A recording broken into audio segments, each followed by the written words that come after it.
రాష్ట్ర ప్రభుత్వం ప్రతిష్టాత్మకంగా ప్రవేశపెట్టిన అన్నదాత సుఖీభవ పథకం ఎంపీఈఓల సమ్మె కారణంగా కొన్ని ఇబ్బందులు ఎదుర్కొంటోంది. ఉద్యోగాలు సైతం శాశ్వతం చేయాలని రాష్ట్ర వ్యాప్తంగా 7,000 మంది ఎంపీఈఓలు 4 రోజులుగా పెన్ డౌన్ కి దిగారు.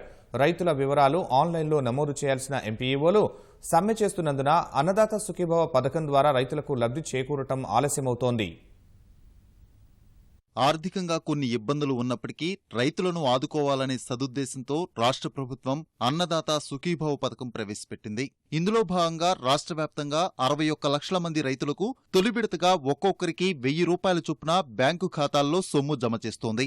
ఈ పథకం కింద లబ్ధి పొందేందుకు రైతులు తమ భూముల సర్వే నెంబర్లు, బ్యాంకు ఖాతా, ఆధార్ నెంబర్తో అనుసంధానం చేయాల్సి ఉంటుంది. ఆర్టీజీఎస్ లో ఎంపీఈఓల లాగిన్ ద్వారానే ఈ సమాచారం సర్వర్లో అప్లోడ్ చేయాలి. అయితే ఎంపీఈఓలు సమ్మెకు దిగడంతో ఆన్లైన్లో ఈ వివరాల అప్లోడ్ ప్రక్రియ ఆగిపోయింది. దీనివల్ల అనంతపురం జిల్లాలో 1,30,000 మంది, కర్నూలు జిల్లాలో 90,000 మంది రైతులు అన్నదాత సుఖీభావ ఫలాలు అందుకోలేకపోతున్నారు.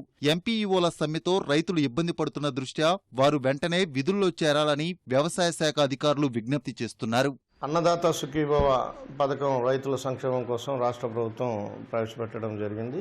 ఎంపీఓలు వాళ్ళ కాంట్రాక్ట్ పీరియడ్ మార్చి నెలతో గడువు ముగుస్తుంది అనే భావంతో మమ్మల్ని మళ్ళీ కొనసాగించాలి అనే 7 రోజులు పెన్ డౌన్ ప్రకటించడం జరిగింది.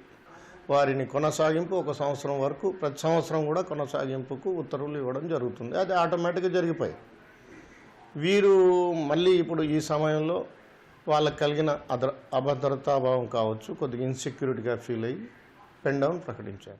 రాష్ట్ర ప్రభుత్వం ఎంపీఈఓల సమ్మె విషయంలో జోక్యం చేసుకుని వారి స్థానంలో వ్యవసాయ శాఖ మండల స్థాయి అధికారులకు ఆన్లైన్లో వివరాలు నమోదు చేసే అధికారాన్ని కల్పించాలని పలువురు ఏవోలు అభిప్రాయపడుతున్నారు. తద్వారా రైతులందరికీ అన్నదాత సుఖీభావ ఫలాలను అందించొచ్చని వారు చెబుతున్నారు.